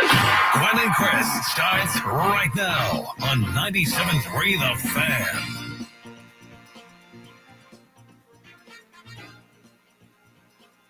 4:01 on the clock. Tony Gwynn Jr., Chris Ello, Matt Skraby. Taking you to 4:30. Ravens and Bengals, otherwise known as the Battle of the Cats. Cats and birds. That's literally how we started the show. Cats and birds. Should be a good matchup. It's not often we get a good Thursday night game, but this should be one of them this year. Did we have one last week? A good one? A good one? I can't even remember who played last week. Yeah, oh, it was the Panthers and not a good one. The Bears? Yeah, yes. not a good one. It was actually how do we make it through that? I don't know. I didn't watch it, so that's how we made it through it. Chris versus the fans coming up. We also will have our biggest fan here at some point in this segment. So, Skraby, let's get to some Chris versus the fan.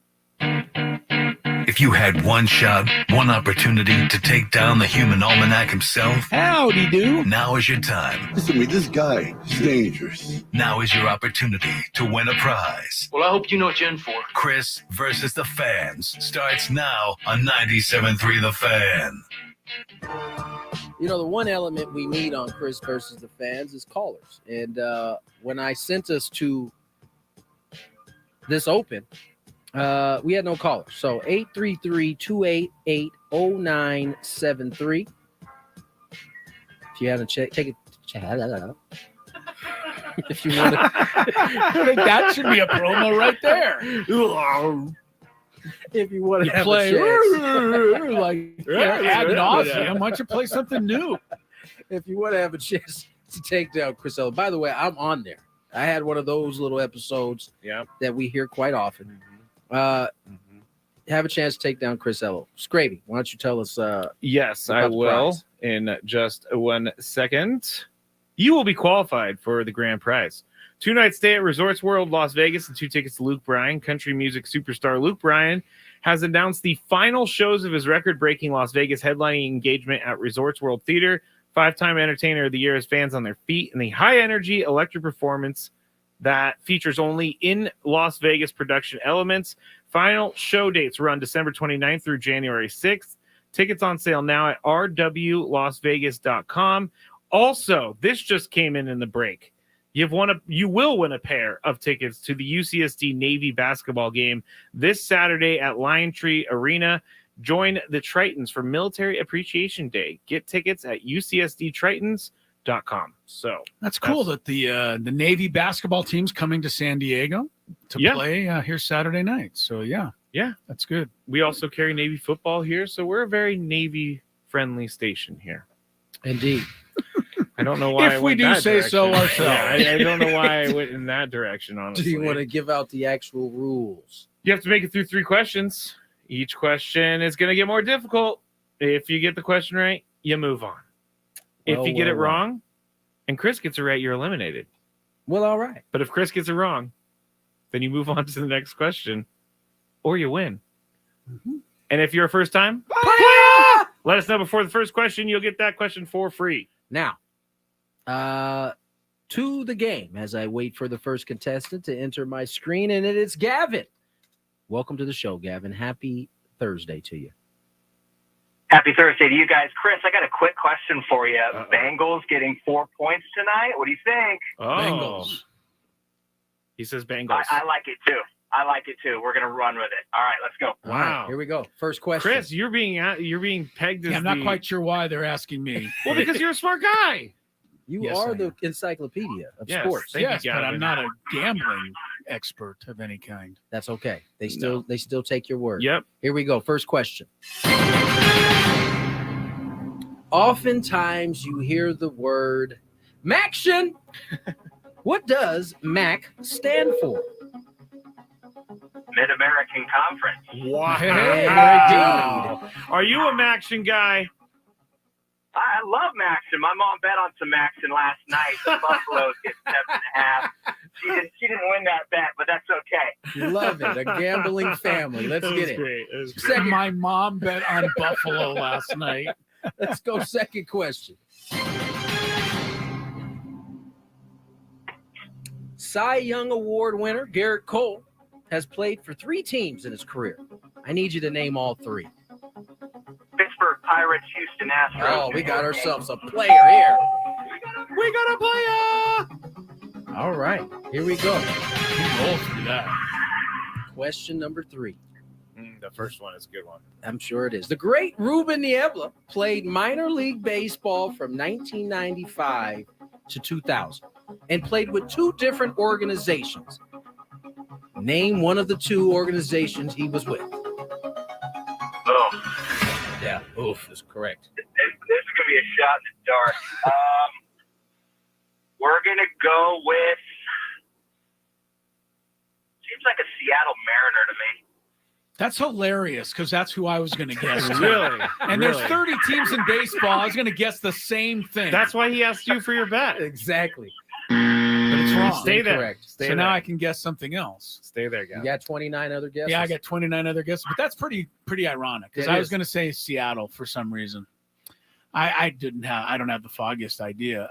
Ruben Niebla. Why? Who cares? It could be any White Sox. White Sox. White Sox. Don't know. Wow. Hey, Gavin, that's a win for you. Yeah, I had no idea. Nice job, didn't know Gavin. Ruben even played minor I knew he league played baseball, minor league, so. but I had no idea Stay who there, he Gavin. played for. The answers would have been either the Montreal Expos Oh, wow.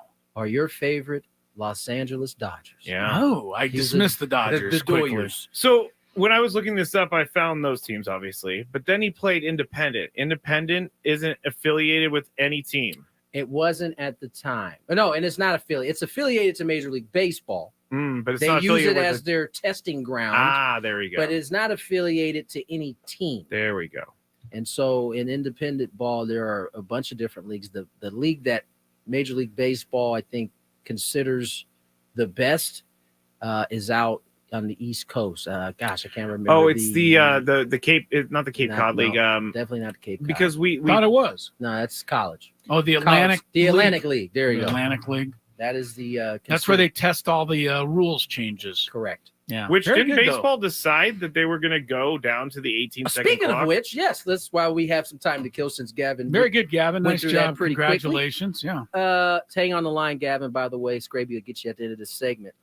Yes, they have. So, by the way, I never explained this yesterday when we talked about it. The rules committee and owners, basically, they have the right to basically change any rule after a certain period of time or add a rule without player vote like they normally would. And so that 18-second clock that we talked about, it's happening. They approved it yesterday. Oh, done. Done and deal. done. Done deal. Wow. That was fixed quicker than my car door. It really was. Yeah. So next year with a runner on, it'll be 18 seconds. I know my man Jesse Agler is very happy about this because he mentioned that he thought they should lower it. All right. But Jesse's a guy they should listen to because he's pretty How does smart. he get onto like the competition committee? Yeah, put or him on something? the I don't know competition if I committee. personally want Jesse on the I do. competition committee. Why? I do, but I I- don't. Well, no, because he's too crazy with the automatic, automatic strike Yes, zone. yes, he would Yeah. have that in right now, Yeah. and I'm not sure there would be any challenges. It would Yeah. just be the automated strike. You zone. can hear it Period. in his announcing too when he goes, "There's a pitch outside for strike one," or yeah, or the other way. My yeah. favorite, my favorite Yeah. pitch it was pitch off the plate for a strike, something Yeah. along those lines. Yeah, he says that all the time. But All ne- right. but nevertheless, that So 18 seconds is in. that's it. All right. Any 15, 18 now, right? 15, no one others? on. 15, 18.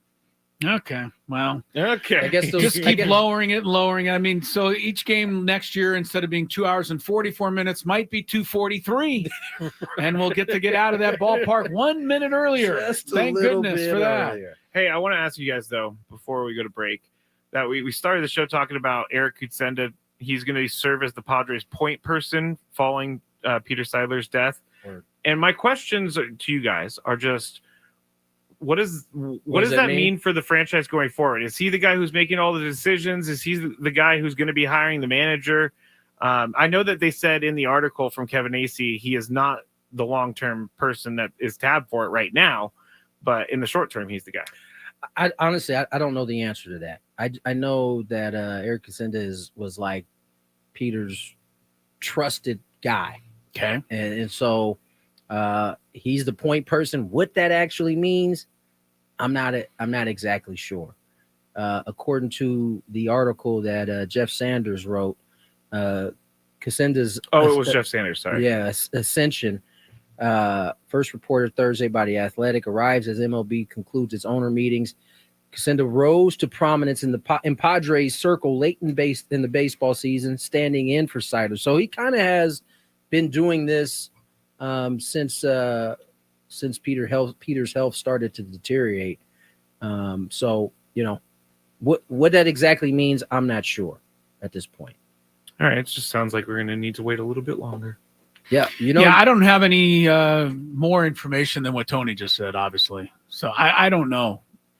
But I would think AJ's got to be the point guy and hiring the manager, but he might need some okay from somewhere else in the organization. I don't think he just has total autonomy. I wouldn't think. By the way, your deadline got obliterated, by the way. No kidding, man. We're 4 days past that now. Oh, my manager deadline. Your Well, manager deadline. I mean, something came up in between passing Peter Seidler, kind of changed plans a little bit for the team. I don't think you can announce the manager the same week as. Yeah, I mean, it was expected that it was going to get pushed back after that news broke. After Thanksgiving now, that makes me nervous, man. But we didn't talk about this the other day because of our show changing so much on Tuesday.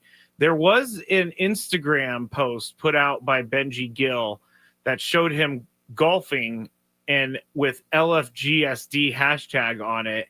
And people are thinking, why would you hashtag LFGSD if you're not the Padres manager? People do realize he's from San Diego. But he's not managing in the big league. Is he currently his profile has him in an Angels uniform? Yeah, I don't know if that's still the case, but all he did was say GSD. I mean, which is a clearly San Diego Padres phrase. It might be just a San Diego phrase. I see everybody using it. The Wave use it. They do. Padres use it. Yeah.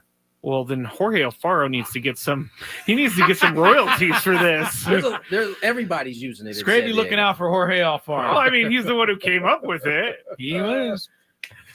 We still got to kill. We got 2 gotta minutes kill to 90 kill. We seconds. can't announce the name for 2 more minutes. No, because we told everybody 4:15. So. Oh my goodness. What about? Let's just clear out our deck here. Tony came in talking about how often do you shower talk, which was a really fun conversation. Yeah, for those. Tony told us. Let me answer. Let me enlighten our listeners. For those who have kids, the shower thing can be a little difficult at times, getting them in there. And so we had a discussion in our pre-show about how often the guys in here shower. Now I'm a probably an showerer. Yeah, 2 times, mostly once, but there's a workout involved. It's going to be 2 times. And the one thing that I really can't stand is getting in the bed and like having any type of outside, you wear shorts out there, even some like residue from the outside. Residue? Yeah, no, I don't want to be sticking to myself. So what are you walking through? Well, you sit in that booth for 9 innings and you're watching All a right, game. that's and, different. That's coming different. home, getting in the that's different. shower. Yeah, because you're working. You're kind of sweaty. But yeah, no, I'm an overshowerer. Apparently, Skraby, how many times you bathe? I mean, at least one during the weekdays, once for sure, every day. On the weekends, from time to time, I told the guys this, and they thought it was gross. From time to time, I will take a shower before my AA meeting on Saturday, and then I will not take a shower again until Monday after the dog walk. Yeah, that's very rare though, but it does happen. It how does often happen. are your meetings? Well, my meetings are every week, So but it's I not know, but very I will rare. shower on a Sunday because sometimes I go get coffee with friends on Sunday morning, so I have to kind of shower for that. So if we're not getting coffee that day, then I'm not You're showering. just laying in your filth. Yeah, it's not filth. It's 4:15. I know. Thank you, Chris. Okay. It's time for today's biggest fan.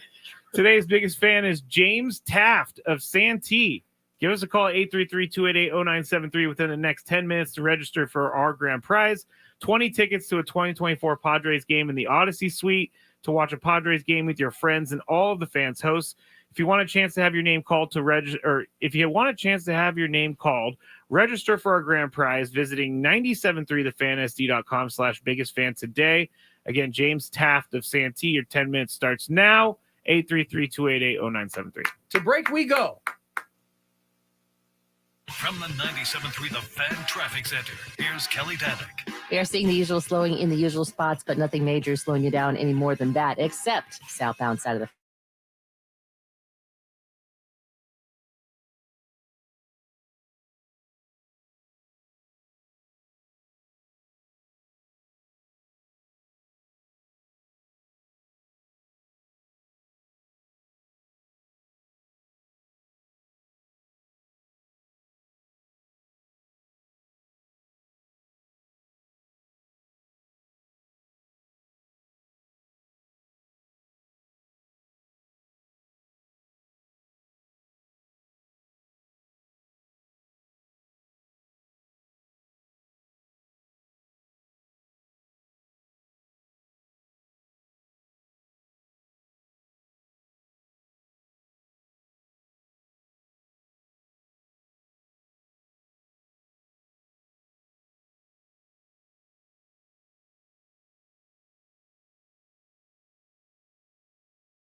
Adam Wentz tweeted to us, "Hey, Matt Skraby, can you guys go to one of Chris Ello's games that he's reffing, and then you can try to touch the net and the rim? This is you could kill two birds with one stone there. I can also make the 3 threes. No, you can't. I definitely am looking to go to one of Chris's referee games. I've been trying to do it the last couple of years. We just ain't been able to line it up, but I hope it happens. I do this too. year. And I hope I have a decent game. And I'm able we to definitely would be able to come here the next day and critique it. That would be great. I hope I could give out a couple of teas that night. I'm already getting my my voice. What kind of call is that, ref? Blue, you I was about to say blue. I was about to say blue. Blue is not the same thing. It shows your like of sports right there. I love that. No. All right, we got to get to this because we only have a few minutes left in the show. It is the weekly time that we do Gwynn and Chris NFL Pick'em. Okay, NFL fans, it's time for NFL Pick'em. But not like boring Pick'em like all the other sports radio shows. We see who's the best in Gwynn versus Chris. NFL Pick'em edition on 97.3 The Fan. The Fan. All right, thanks to the Buffalo Bills mainly. I'm still losing to Tony in this competition. The Bills have killed me all year, including Monday night. They cost me 3 points, and Tony leads 69-61. With that, we don't have a lot of time for analysis this week. My 3-point game is going to be the 49ers. I feel most confident that they will beat the Buccaneers at home. I think San Francisco's back on track. Tony, how about your 3-point game this week?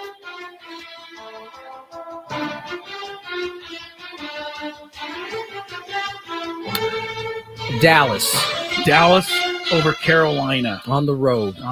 You like the road Warriors? I know that's worked out that way this year. Yeah, it's worked out well for you.